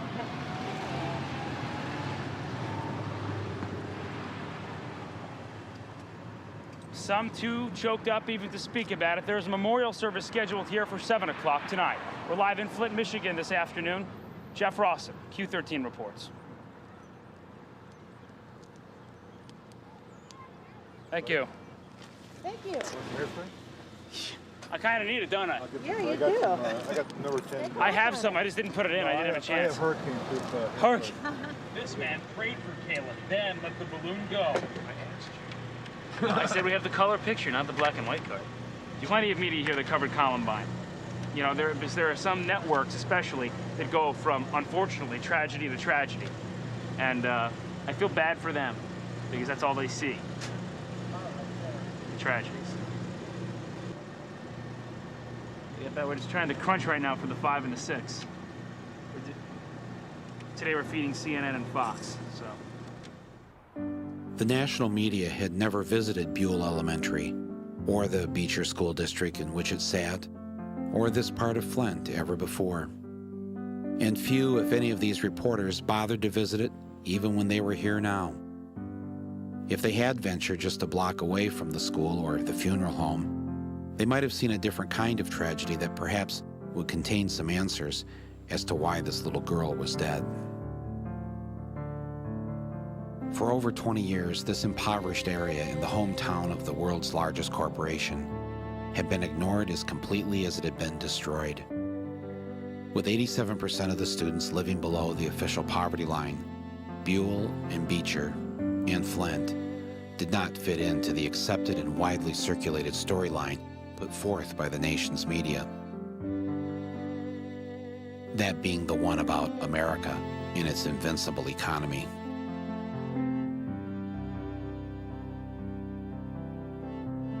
The #1 cause of death among young people in this part of Flint was homicide.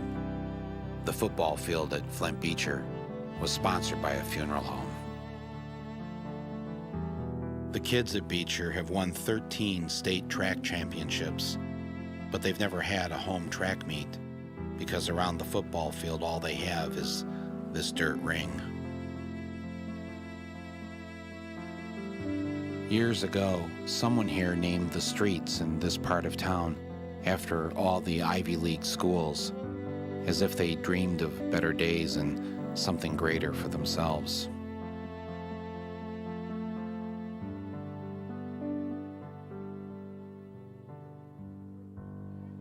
The children are doing well. Faculty and staff are doing well. But we don't forget. We don't forget. Just don't want this to happen to anybody else. You know, it's... I know. I don't want it to happen to anybody else either. I thought I would, It's okay. It's okay.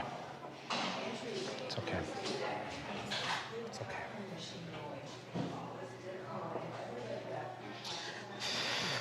I'm sorry. That's all right. From my cold, dead hands. Just as he did after the Columbine shooting, Charlton Heston showed up in Flint to have a big pro-gun rally. Freedom has never seen greater peril, nor needed you more urgently to come to her defense than now. Before he came to Flint, Heston was interviewed by the Georgetown Hoya about Kayla's death, and even his own NRA website talked about it. We wanted to let the NRA know that we haven't forgotten about Kayla Rowland. How could they come here? To me, it's like they're rubbing their nose in it. I was shocked and appalled that they would come here. Heston was asked by a local reporter why he came to Flint after the tragedy at Buell, and what did the NRA have to say about 6-year-olds using guns. We spend $1 million every year, and we teach it to 5- and 6-year-olds. We say, if you see a gun, don't touch it, leave the room, call an adult. And then Moses himself showed up. Right here in the city of Flint? Right here in Flint.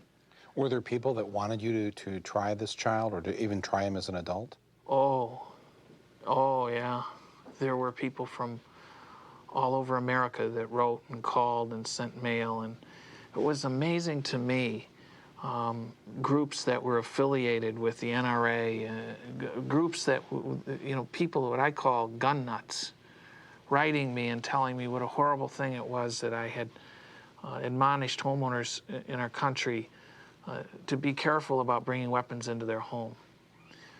They wanted this little boy hung from the highest tree. I mean, there was such an undercurrent of racism and hate and anger. It was ugly. That's a picture that the little boy that was involved in the Buell school shooting, once he was brought back here to our office, about 15 minutes after the shooting took place, I gave him some crayons and stuff to kind of occupy him a little bit. And he came over and drew that picture for me, because at the time I had pictures of behind my desk that my children had drew for me, and he wanted to draw me one to hang on my desk. This is what he drew for you. What did he say this was? That's him at his house. That's him at his house, right here. And why did you decide to hang on to it? Because of the gravity of the situation and what had occurred, and he asked me to hang that behind my desk, so I put it in a frame, and that's where it'll stay. Tamarla Owens was the mother of the 6-year-old boy. In order to get food stamps and health care for her children, Tamarla was forced to work as part of the state of Michigan's Welfare to Work program. This program was so successful in tossing poor people off welfare that its founder, Gerald Miller, was soon hired by the #1 firm in the country that states turn to privatize their welfare systems. That firm was Lockheed Martin. With the Cold War over and no enemy left to frighten the public, Lockheed had found the perfect way to diversify and the perfect way to profit from people's fears, with an enemy much closer to home. Poor black mothers like Tamarla Owens. So you've got a one-parent family, and the mother's traveling 60 miles, an hour and a half away to go to work, an hour and a half to come home. How does that help a community? And but that's part of the state, you know, making parents responsible, making them work for their welfare to work. Welfare to work. That's a program that ought to be stopped because it really has no merit. I think it adds more to the problem than it does to solve it. Really? I do. You're the sheriff and you feel this way? I do. I do. I wish I could put 2 parents in every home and make every parent equally responsible, but you can't do that. But we're not doing anything by taking the one parent and putting them on a bus and sending them out of town to make $5.50 an hour. This is the bus that she was forced to ride every day in order to work off the welfare money the state had given her. She and many others from Flint who were poor would make the 80-mile round-trip journey every day from Flint to Auburn Hills in Oakland County, one of the wealthiest areas in the country. Tamarla would leave early in the morning and return late at night, rarely seeing her young children. What's the point of having, what's the point in doing that? Where does the state benefit? Where does Flint and Genesee County benefit from that? We have a child dead. I think that may be in part of the problem. We drove the one parent out. Now, you or anybody else that can tell me that that best serves a community, I shake my head and wonder why. How long you been riding the bus? I've been working here just about 3 years now. About 3 years? Yeah. I got my brother working here. Half of my neighborhood works out here. Just about everybody I know personally works out here in the mall. In Flint, doing the same thing I'm doing now. They only pay minimum wage in Flint. I come 40 miles to make $3 or $4 more an hour. How much you make an hour here? I make $8.50 now. $8.50? Yeah. Is that enough to pay the bills? No. So did you know Tamarla Owens, the woman whose son shot the little girl? I think she rode this bus. I know a little bit, not real good. Nice lady? Yeah, she was okay. She came to work every day, did her job. She worked 2 jobs, so. Worked 2 jobs? She worked, she was trying to make ends meet.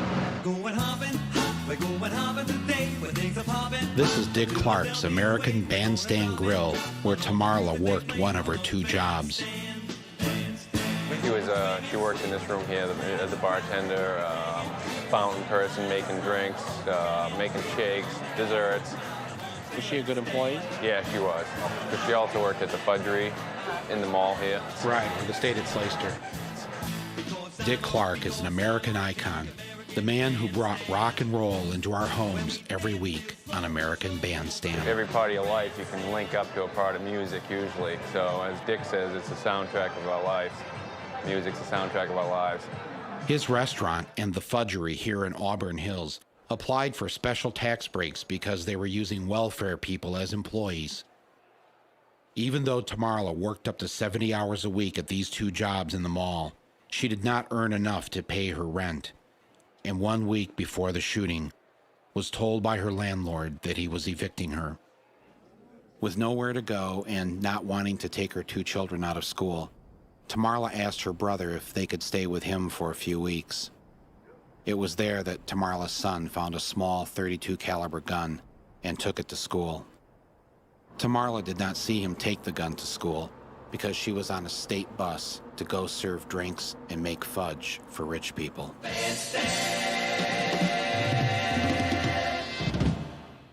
I decided to fly out to California to ask Dick Clark what he thought about a system that forces poor single mothers to work two low-wage jobs to survive.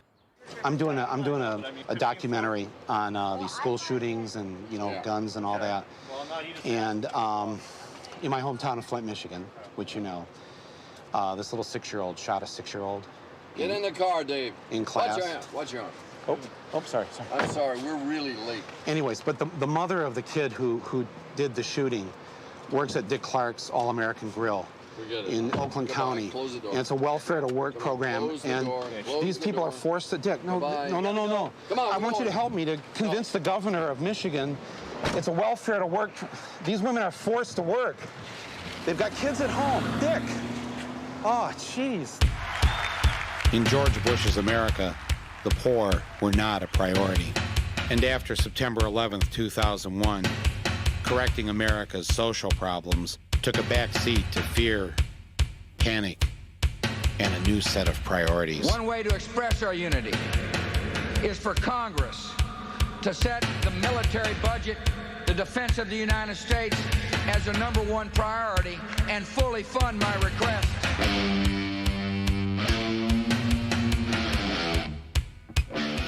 We've been selling a lot of chemical suits with the gloves and the hoods, and we've been selling a lot of gas masks. I'm trying to get one for myself and my puppy. Dennis Marks and his wife have been stocking up supplies. Weapons, ammunition. Walmart says after September 11th, gun sales surged 70%, ammunition up 140%. In Dallas, they're already taking pot shots at Osama bin Laden.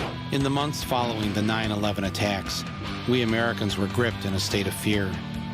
None of us knew if we, too, would die at the hands of the evildoers, or who might be sitting next to some crazy guy trying to light his shoes on fire. The threats seemed very real. It's probably a little paranoia or anything, but I'm not going to take the chance. That's all. Just try to protect myself and my family. Our growing fears were turned into a handsome profit for many. Mike Blake has seen a 30% increase in sales at ADT over the last month. Most of the people he talks to are still a little uneasy over these September 11th terrorist attacks. How are we afraid of all these things? It's because a lot of people are making a lot of money off of it and a lot of careers off of it. And so there's vested interests, a lot of activity to keep us afraid. And what better way to fight box cutter wielding terrorists than to order a record number of fighter jets from Lockheed? Yes, everyone felt safer, especially with the Army doing garbage detail on Park Avenue. And the greatest benefit of all of a terrorized public is that the corporate and political leaders can get away with just about anything. Now, I never seen a better example of cash and carry government than this Bush administration and Enron. There were a lot of things that I didn't know after the World Trade Center attack, but one thing was clear. Whether it was before or after September 11th, a public that's this out of control with fear should not have a lot of guns or ammo laying around. Well, I was shot with a Tech 9. 9mm. Yeah. Yeah, it was I guess it was supposed to be semi-automatic, but it kind of seemed like fully automatic to me, from what I remember. This is Richard Castaldo, and this is Mark Taylor. Both of these boys were shot the day of the Columbine massacre. Richard is paralyzed for life and in a wheelchair, and Mark is barely standing after numerous operations. The kids at Columbine had to pay a penalty.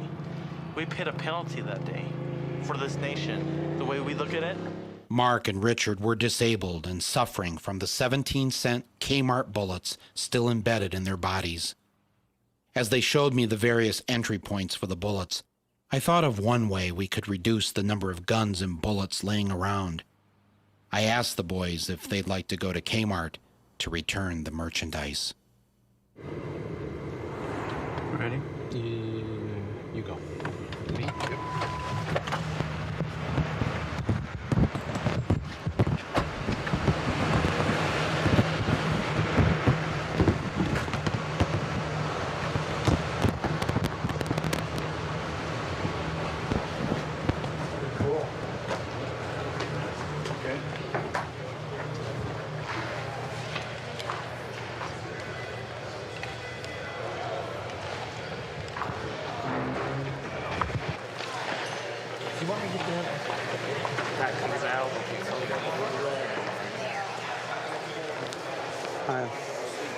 Yep. Can you turn the camera off, please? We're here. Oh no, we're here to see Mr. Conway, okay, the turn chairman. the camera off while you're in the building until I get clearance for you to turn it back. Oh, okay. All right. All right.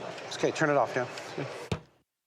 Hi, Michael. Hi. How are you? I'm Mary Lorenz. I'm Director of Media Relations for Kmart. Oh, good. All right. Good. How can I help you today? Well, I'm here today. This is Richard Castaldo. Richard, nice to meet you. And this is Mark Taylor. Mark. And they're students from Columbine High School. They were shot at Columbine in the massacre with bullets from Kmart. They came a long way. Yes, they. From Colorado. Yeah, I just thinking it. Since you stopped selling the handguns and all, and they kind of make sense to stop selling the bullets too. our request is that you get rid of the 9mm bullets and that you don't sell them in the store completely. We do carry, you probably are aware of Kmart, hopefully you're shoppers of our stores, that we do only carry, sporting firearms and the accessories that go with the hunting sport. And we'll certainly take your message to our chairman and CEO, Chuck Conaway. He's not here today. He's not here today? No, he's not here actually this whole week. Is that not at all during the week? Do you have a limit on the number of bullets, ammunition that people can purchase? I can't answer these questions for you. I'm not the merchandiser who places those products in our stores. Can we speak to that person? But I can get answers to those questions for you if you would like to leave your card, and I can get those answers. No, we don't want to leave a card. Let me just be blunt. The reason why we can't take a card and come back is because Mark here, he's got a Kmart bullet just an inch away, right? Yeah. From your aorta. In between my aorta and spine. In between your aorta and spine. Well, I'm glad to see that you're still able to stand. And I told them that somebody here would listen. Somebody here would take the request seriously. Not just a PR person, but somebody who has some authority and can answer some of the questions that they want answered. Kmart does care about this, but I can't go any further right now. So until I make a call, I'm going to go back to the office and see if there's anyone in merchandise. Mary went back upstairs, and 2 hours later, she brought down this guy whose job it is to buy the bullets for Kmart. Stay out of trouble. We're not the ones in trouble, guys. Mark thought he'd show him his bullet wounds. Those are his bullet holes from your bullets. That's where the Kmart bullets went in. Oh, take care. Is anybody else going to come down? Is anybody else going to come down? Is that it? Let me check. Okay, thank you. We waited around a couple more hours, but no one else came down. As we left the building, Mark came up with an idea. He suggested that we go to the nearest Kmart and buy out all their bullets. Just take as many of those as you can. Yeah, you can come around here and look good, yeah. What else do we have over here? You got 357? Sure, I'll take them all. Take everything you got. So you're 17, you're what? 16. Oh, shit. Oh, my God. Mark pretty much cleaned them out of their ammunition. And the next day, we decided to go back to Kmart headquarters with all the bullets. This time, we brought the press. Our local first coverage of southeastern Michigan continues now with all new stories. Coming up here in our 6 o'clock report, a warning to everyone this summer to watch out for snakes. You'll hear from a mom who was bitten by a rattlesnake. And also news, students who survived the Columbine massacre are in town. They are very angry with Kmart. We're here to see Chuck Conaway, the chairman of Kmart. How you doing, sir? How you doing? It's always a pleasure to see you. Okay. They would like Mr. Conaway. Here's the 9mm. These are the bullets that are in both Richard and in Mark's body right now. You want to put those back? I don't want to touch those. Yep, I will do. Sorry. Move your group outside. I'll have somebody here in 5 minutes. Do me a favor, don't block the door. Just off to the side if you would. So we'll go outside and somebody will come out. My name's Lori McTavish. I'm the Vice President of Communications for Kmart. I'm happy to deliver a statement on behalf of the company. What happened in Columbine, Colorado was truly tragic and touched every American. We're sorry for the disadvantage to this young man. Kmart is phasing out the sale of handgun ammunition. The business plan calls for this to be complete in the continental U.S. within the next 90 days. Kmart representatives met with Mr. Moore and the students from Columbine, Colorado yesterday and listened to their concerns about the product carried in Kmart stores. The company committed at the end of that meeting that Kmart would have an answer for them within a week's time. Well, the first thing we want to do is thank you for committing to no longer selling handgun ammunition in your stores. And within 90 days... The process will be phased out within 90 days. Within 90, and after 90 days, there will be no more selling of ammunition that can go into handguns or assault weapons. Firearm ammunition we will not sell it after 90 days in our stores. Well, we greatly appreciate that. Thank you. Thank you very much. Thank you. Do we have a copy of the Thank you. Wow, that blows my mind. That's more than what we asked for. This is remarkable. Yeah. This is remarkable. Yeah. Well, like I told you. I didn't get it. Did you think? I'm like, we were ready. We're just getting ready to. We're going to the airport. Going to the airport. The kids from Columbine had scored an overwhelming victory against Kmart, and it inspired me to do something that I knew I had to do. All I needed was a star map.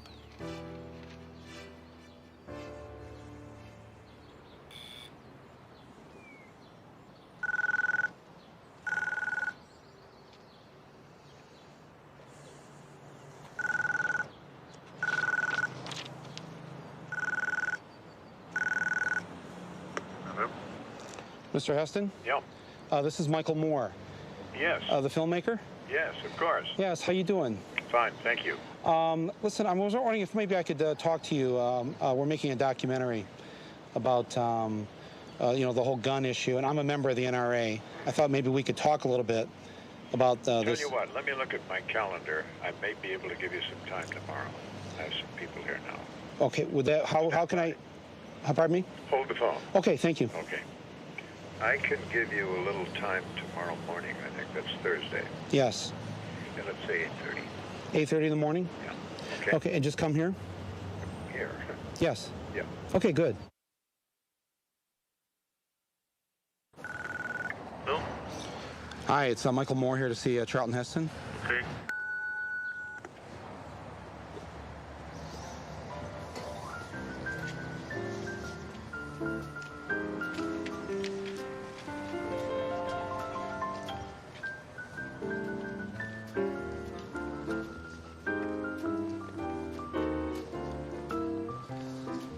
Hi. Good morning.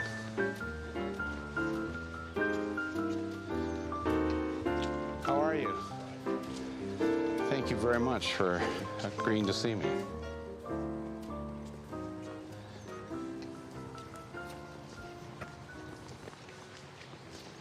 He took me out to his pool and tennis house so we could have a chat.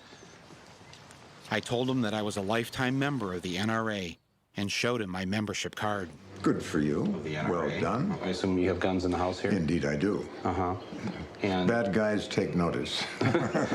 So you have them for protection? Yeah, sure. Mm-hmm. Have you ever been a victim of crime? No. No. Never been assaulted or no. No violence toward you, but you have guns in the house. Loaded. Loaded. They're loaded. No. Well, but let me ask you really need a weapon for self-defense. You need it loaded. Okay, but why do you need it for self-defense? Because I don't. Yeah, you've never been a victim of crime. You haven't been assaulted here. You haven't been. That's true. You know, why would you? So why not? Why don't you unload the gun? Because the Second Amendment gives me the right to have it loaded. Oh, I agree. I totally agree with that. Yeah. But I'm just saying, you know, I mean, the Second Amendment gives me. Let's say it's a comfort factor. You know. It gives you comfort to know that there's a loaded gun. Yeah. But comfort meaning that it allows you to relax and feel safe. Not worry about it. Not worry. Not be afraid. And I'm not really, but I'm exercising one of the rights passed on down to me from those wise old dead white guys that invented this country. If it was good enough for them, it's good enough for me. But you could still exercise the right just by having the gun unloaded and locked away somewhere. I choose to have it. What sort of strikes me as interesting is that in other countries where they don't have the murder rate, the gun murder rate that we have, that you know, many people say, well, that's because they don't have guns around. You can't. It's hard to get a gun in Britain or Germany or whatever. But we went to Canada, and there's 7 million guns in 10 million homes. There won't be very long. But you know, but hear me out though. Canada is a nation of hunters, millions of guns, and yet they had just a few murders last year. That's it, of a country of 30 million people. Now, why? Here's my question: why is it that they've got all these guns laying around, yet they don't kill each other at the level that we kill each other? I think American history has a lot of blood on its hands. Oh, and German history doesn't? No. In British history? I don't think as much. Oh, Germans don't have as much blood on their hands? They do, yes. The Brits, they ruled the world for 300 years at the barrel of a gun. Yeah, they're all violent people. They have bad guys. They have crime. They have lots of guns in the past. Well, it's an interesting point which can be explored, and you're good to explore it at great length. But I think that's about all I have to say on it. You don't have any opinion, though, as to why that is that we are the unique country, the only country that does this, that kills each other on this level with guns? Well, we have probably more mixed ethnicity than other countries, some other countries. You think it's an ethnic thing? No, I don't.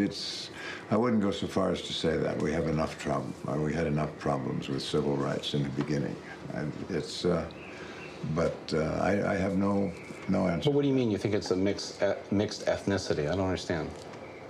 You said, how is it that so many Americans kill each other? I don't know that that's true, but even... Well, no, you know that. We know we have the highest murder rate with guns. It's way higher than any other country. The only answer I can give you is the one I already gave you. Which is? Which is that we have a history of violence, perhaps more than most countries. Not more than Russia, not more than Japan or China. Not more than Germany. Not more than Germany, but certainly more than Canada. I come from Flint, Michigan, and last year a little 6-year-old boy took a gun into a classroom and shot and killed a 6-year-old girl. And it was really a tragic thing. And this was kids, though. This was 6-year-old. Yeah, did you hear about this? Yeah. 6-year-old shooting a 6-year-old? Yeah. Well, here's my question, though, is that after that happened, you came to Flint and held a big rally. Mm-hmm. And, you know, So did the vice president. Yeah, but did you feel it was being at all insensitive to the fact that this community had just gone through the shooting? Actually, I wasn't aware of that at the time we came. We came and did an early morning rally and went on to wherever we were going. You didn't know at the time when you were there that this killing had happened? Had you known, would you have not Would I have canceled the... Yeah. I don't... Not it wasn't that it wasn't like it was already planned. I mean, the choice to come there was made after this horrible killing took place. Mm-hmm. You know, had you known that, would you have come? I don't know. I have no idea. Maybe not. Yeah. Maybe not. Okay. Do you think you'd like to just maybe apologize to the people in Flint for coming and doing that at that time, or? Do you want me to apologize? Me to apologize to the people in Flint? Yeah. Or the people in Columbine for coming after their horrible tragedy. I mean, why do you go to the places after they have these horrible tragedies? And I'm a member of your group here. Yeah. Well, I'm afraid we don't agree on that. You think it's okay to just come and show up at these events? No. You don't think it's okay?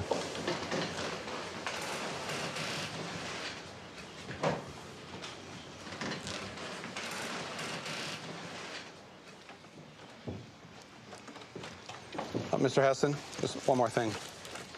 This is who she is, or was. This is her. Mr. Please don't leave. Mr. Heston, please, take a look at her.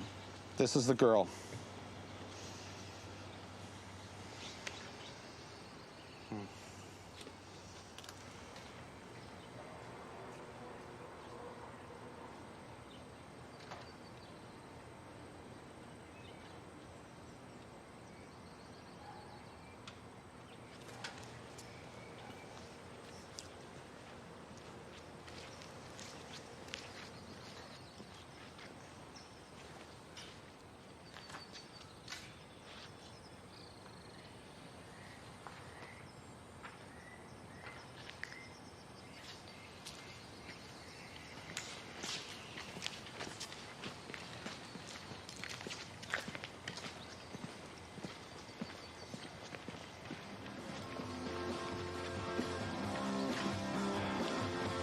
I left the Heston estate atop Beverly Hills and walked back into the real world. An America living and breathing in fear. In your mind, you imagine somebody who might break into your house to harm you or your family. What does that person look like? You. Me? Her. Her? Him. Really? Camera guy. Anybody. There could be a gun in the camera. I don't know. Where gun sales were now at an all-time high. Can shoot as fast as with a semi-automatic. And where, in the end, it all comes back to bowling for Columbine. 3 bowling alley employees shot to death Sunday night at the AMF Broadway lanes. There's nothing I really know. I mean, I really don't know anything. Just that 3 people died in Littleton in a bowling alley. I'm sorry. Yeah, right there. Yes, it was a glorious time to be an American.